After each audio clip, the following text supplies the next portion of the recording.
नमस्कार बाल मित्रों, आज की कहानी है सच्चा हीरा।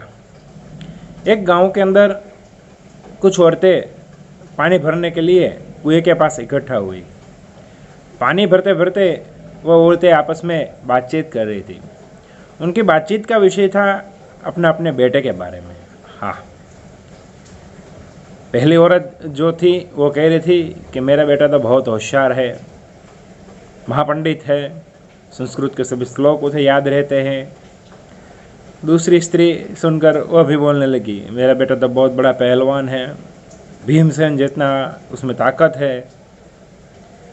तीसरी स्त्री भी कहने लगी कि मेरा बेटा तो मधुर गाता है, उसका कंठ तो मानो सरस्वती खुद विराजमान हो, इतना मधुर है, वह गाता है तो सभी लोग जो है वो मोहित हो जाते हैं। चौथी स्त्री उनकी बातें सुन रही थी। कुछ देर बाद सभी स्त्रियों ने बात जो कर रही थी उन्होंने कहा, तुम क्यों शांत खड़ी हो, तुम भी अपने बेटे के बारे में कुछ बताओ। स्त्री ने बड़ी नम्रता से कहा, मेरा बेटा तो बहुत ही सीधा साधा है, ना ही वो मधुर गाता है, ना ही उसे संस्कृत के श्लोक आते हैं, ना ही वो पहलवान है, एकदम सीधा साधा मेरा बेटा है।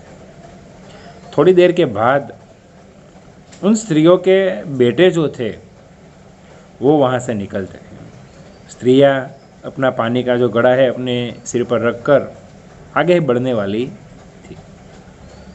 पहली स्त्री का बेटा निकला, दूसरी स्त्री का बेटा निकला, तीसरी स्त्री का बेटा निकला, लेकिन किसी भी बेटे ने अपनी माँ की ओर देखा भी नहीं और वो धीमे धीमे चलने लगे।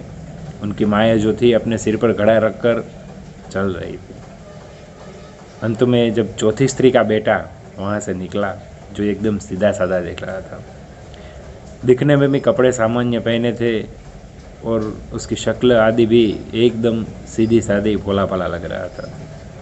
जब वो वहाँ से जा रहा था तब उसकी नज़र अपनी माताजी पर पड़ी।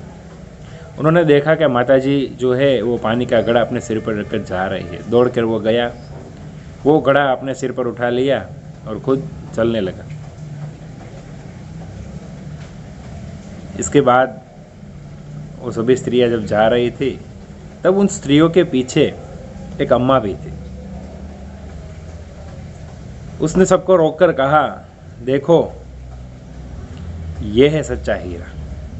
हाँ, हमें मालूम है मित्रों कि भगवान जो है वो सब जगह पर नहीं पहुंच सके हैं, इसलिए उसने माँ का सर्जन किया है। और हमें समाज में या जीवन में या कहीं भी कोई बड़ाई करने की या कोई दिखाने की, दिखावट करने की कोई ज़रूरत नहीं है। हम अगर अपनी माँ बाप का ध्यान रखेंगे, उनकी मदद करेंगे, उनकी सेवा करेंगे, तो ईश्वर हमसे आप ही राज़ी हो जाएगा।